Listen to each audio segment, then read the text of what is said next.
What's up, guys? Today we're going to be ranking all 5 Cuphead Inkwell IO1 bosses by their difficulty. So, yeah, make sure you guys subscribe if you haven't already been, and let's just get into this tier list. Goopy! Now, Goopy isn't really a hard boss. All he does is bounce around, and all you have to do is just dodge his attacks, and that's pretty much it. But I'm going to tell you the best weapons to use on Goopy. Now, Smoke Bomb's probably going to be the best charm for this one.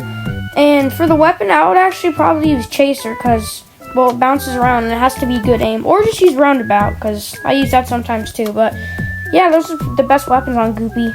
Now, the only somewhat annoying part could be the Gravestone. That part's not that bad, but like, that's the worst part of the level, even though it's not even that bad. So that's why I think Goopy is getting a C tier in difficulty. Cagney Carnation!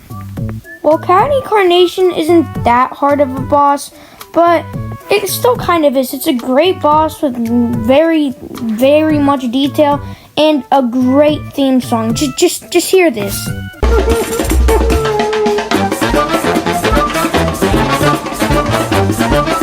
Now, we're not just here to listen to music, we're here to rank this boss. Now, there is no really best weapon for this boss. Let's say Spread Shot would be a pretty good damage counter for this boss. And the only pretty annoying part about this boss is this stupid flower that flies in the air. Like, it either jump or get a hit, or it just hits me out of midair. It's so annoying. Other than that, it's not that bad, so it's going in B tier. Fruit Pack, or the trio of veggies.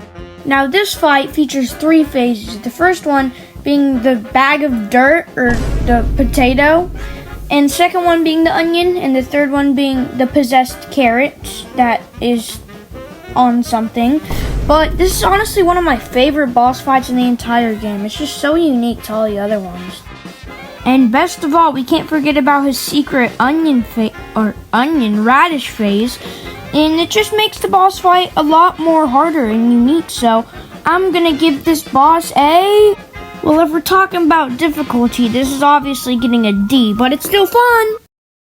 Now we're on Ribby and Croaks, one of my other favorite bosses in the game. It's just actually a fun boss, and well, it's not that hard of a boss really. All you really need for this boss, well, what I like to use is I either like to use Spread Shot, because you can just camp in front of them, or I just use Roundabout when he uses his fists.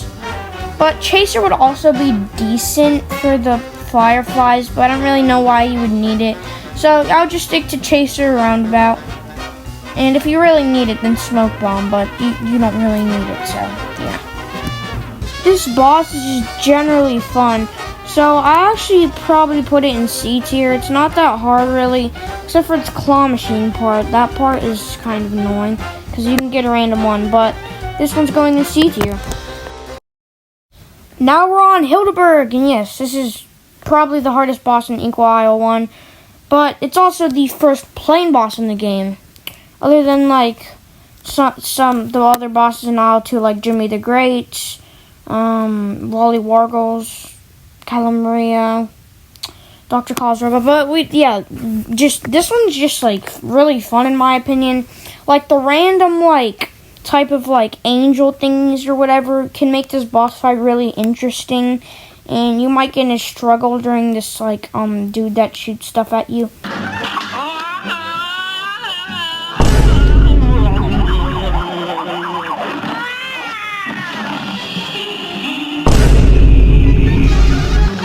Well, that's going to be the end of today's tier list. Like and subscribe if y'all want IO2.